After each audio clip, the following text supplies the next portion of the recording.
उस शिष्य का दायित्व होता है वो उस गुरु का भी विनय करे, और जो व्यक्ति उस गुरु का विनय नहीं करता वही व्यक्ति मर करके किसी चांडाल कुल में पैदा हुआ करता है। ऐसा ये धर्मशास्त्र कहते हैं, ऐसा ये धर्मशास्त्र कहते हैं। विनय, ज्ञान विनय, दर्शन विनय, चारित्र विनय, तप विनय, ज्ञान विनय। तो सम्मान करो, जो ज्ञान के उपकरण हैं, ज्ञान के जो साधन हैं उनका सम्मान करो। किताब है तो किताब का, कलम है तो कलम का, कहीं भी कलम मत पटक दो, कहीं भी किताब मत फेंक दो, इज्जत करो उसकी। उसकी इज्जत करना सीखो कि जिस किताब से हम ज्ञान प्राप्त कर रहे हैं उसकी हमेशा इज्जत करो, कभी भी अखबार के ऊपर मत बैठो। लोग, कुछ महिलाएं, उनका बच्चा जब वो सुसु कर लेता है ना, तो वो किसी अखबार से लपेट करके और बाहर फेंक देते हैं। ज्ञान का सम्मान करो, ये ज्ञान विनय है। तो जो जो साधन होते हैं ज्ञान के, किताब, कॉपी, रजिस्टर, पेन, पेंसिल, सब चीजों का सम्मान करो, उनको अदब से रखो। अदब करोगे तो वे हमारे जीवन के हिस्से बनेंगे। पढ़ के आए स्कूल से, बस्ता फेंक दिया। पेन, बोले कहां है? बोले था तो कहीं कहीं था तो सही, पता नहीं कहां रख दिया। नहीं, विनय का धर्म हमें सिखाता है ज्ञान का विनय हो, ज्ञान के सारे उपकरणों का विनय करो। दर्शन विनय, जो तत्व हमारी श्रद्धा को जन्म देते हैं उन तत्वों का सम्मान करना सीखो। अगर मंदिर है तो मंदिर, मूर्ति है तो मूर्ति, माला है तो माला, आसन है तो आसन, चरवला है तो चरवला, इनका सम्मान करना सीखो। ठीक है, कहीं भी पटक दिया। ये जो है ना भाई, ये देखो, ये रजोहरण कहलाता है। ये मुनि जीवन का प्रतीक है? ये जो है ना, ये मुनि जीवन का प्रतीक कहलाता है, अर्थात इसका सम्मान करना चाहिए। ये दर्शन विनय है, श्रद्धा का विनय है कि हम इसका सम्मान करना सीखें। इधर उधर कहीं पटक दिया, ये वो कर दिया, आप ताज्जुब करेंगे। जैसे देखिए,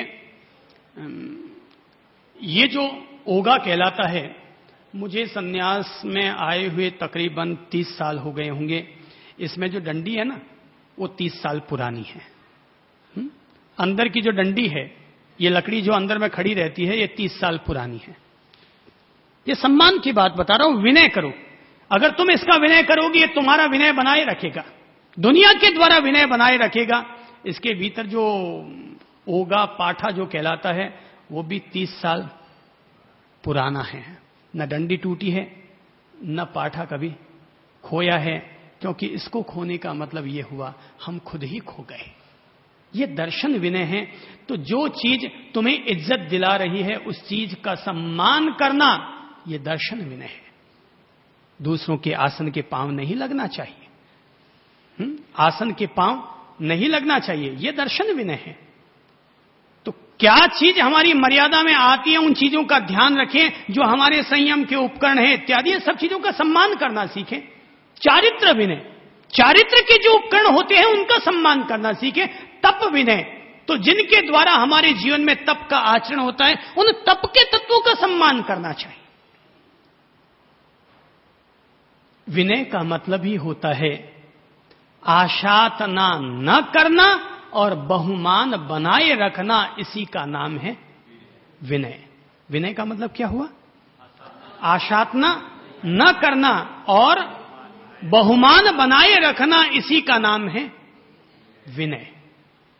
अवहेलना न करना, उपेक्षा न करना और उसके प्रति अपना सम्मान बनाए रखना, इसका नाम है विनय। परिवार में रहें तो भी विनय से। जरा एक बात सोचिए कि बहू अगर सासू के प्रति विनय से रहेगी तो बहू अच्छी लगेगी या बुरी? हैं? अच्छी लगेगी। अपन ने एक लाइन में झट से यह बात कह दी कि बहू अगर सासू के प्रति विनय रखेगी तो अच्छी लगेगी। जरा मैं ये पूछूं कि सासू भी अगर बहू के प्रति विनय से रहेगी तो अच्छी लगेगी या बुरी? अच्छी। तो यानी कि घर घर के झमेलों को अगर दूर करना है तो विनय को अपनाना पड़ेगा। सासू भी विनय से रहे और बहू भी विनय से रहे, गुरु भी विनय से रहे और शिष्य भी विनय से रहे। अरे भाई, बहू तो विनय से रहती है, छोटी इसलिए विनय से रहती है, पर सासू अगर विनय से रहना सीख जाए तो दुनिया की कोई भी बहू अपनी सासू के सामने कभी नहीं बोलेगी, कभी नहीं बोलेगी, अगर वो विनय से रहना सीख जाए तो। अब सासू तो अपने अकड़पन में रहती है, मैं बड़ी, मैं क्यों झुकूं, बहू है वो मुझे पूछ के जाए, मैं क्यों कह के जाऊं। अरे भाई, आप कह के चले जाओ बहू को कि बहू रानी मैं पीहर जा रहे हूं, तो क्या हमारा कुछ घिस जाएगा क्या? पर हम लोग होते हैं ऐसे दुनिया वाले कि बहू से तो अपेक्षा रखते हैं कि वो कदम भी अगला रखे तो हमें पूछ के रखे, पर हम कहीं पर कदम नहीं, अपना माथा भी रखेंगे तो अपनी आजादी से रखेंगे। विनय से संबंध बनते हैं, विनय से मिठास आती है, विनय से रिश्तों में मधुरता आती है। जितना दूसरों का विनय करोगे, अगला हमारा विनय करने के लिए अपने आप मजबूर हो जाएगा। अगर हम दूसरे को आप कहेंगे तो क्या वो हमें तुम कहेगा? आप ही कहेगा। पर हम अगर किसी को तुम कह रहे हैं तो उम्मीद है आज नहीं तो कल जब उसका भेजा खराब होगा तो वो भी हमें तुम कह सकता है। ये तो भाई जिंदगी है, यहां तो इस हाथ दिया जाता है, उस हाथ लिया जाता है, जैसा दोगे वैसा ही वापस पाओगे। तुम के बदले में तुम, आपके बदले में आप, नफरत के बदले में नफरत, प्यार के बदले में प्यार। ये दुनिया का रिवाज है, यहां वापस वैसा ही मिलता है। तो जैसा पाना चाहते हो वैसे ही बीज बोओ ना। मुझे याद है एक बार एक लड़की है, अच्छी पढ़ी लिखी, पैसे वाले अमीर बाप की बेटी, नखरे वाली, शादी हो गई। अब घर में तो नौकर चाकर कोई काम वाम करती नहीं थी, कपड़े भी धोने वाली बाई, प्रेस भी करने वाला नौकर, खाना बनाने वाली बाई, झाड़ू साफे करने वाली बाई, सब काम दूसरों के भरोसे उसका काम है। कॉलेज जाना, मस्तियां मारना, मोबाइल घुमाना, स्कूटी चलाना, मजे मारना।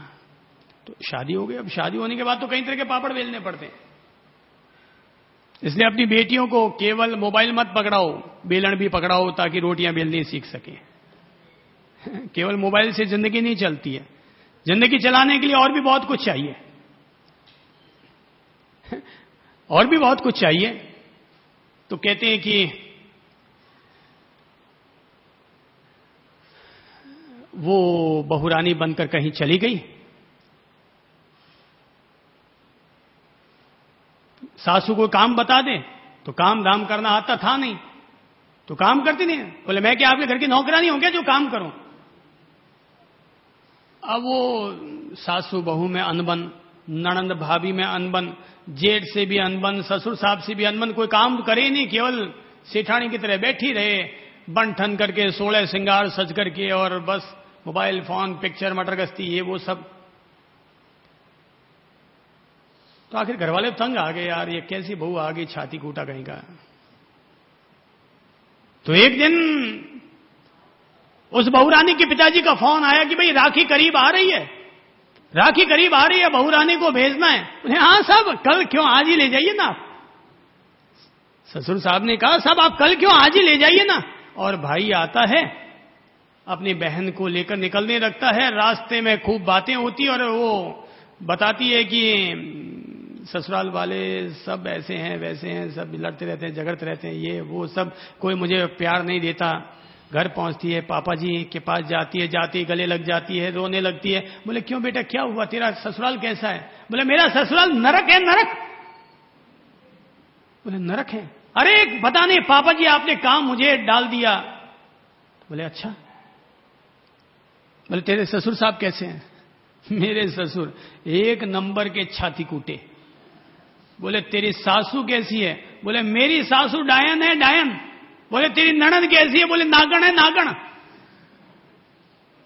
तो घर के जितने लोगों के लिए पूछा, सारे के सारों के लिए ऐसे ही जवाब मिला।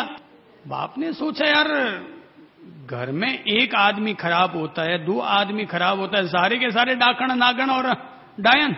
तो बोले पड़ोसन कैसे हैं, पड़ोसी लोग कैसे हैं? बोले लुच्चे, लफंगे, बदमाश। पापा को लगता है यार मामला कहीं कुछ गड़बड़ है, क्या करें? तो बोले चंदा प्रभु जी को याद करें, लेके आ गए। बोले साहब इसकी ये सब समस्या है, क्या करना चाहिए? मैंने कहा बहन आप चाहती हैं कि आपके ससुराल वाले सब आपसे राजी रहे? बोले हाँ साहब मैं चाहती हूं कि मेरे ससुराल वाले मुझसे राजी रहें। मैंने कहा बहन एक काम करना, मैं आपको चंदन का चूर्ण अभिमंत्रित करके देता हूं, उसको रोजाना सुबह अपने माथे पर तिलक करते हुए लगा लेना, पर एक शर्त है। तो बोले शर्त क्या है?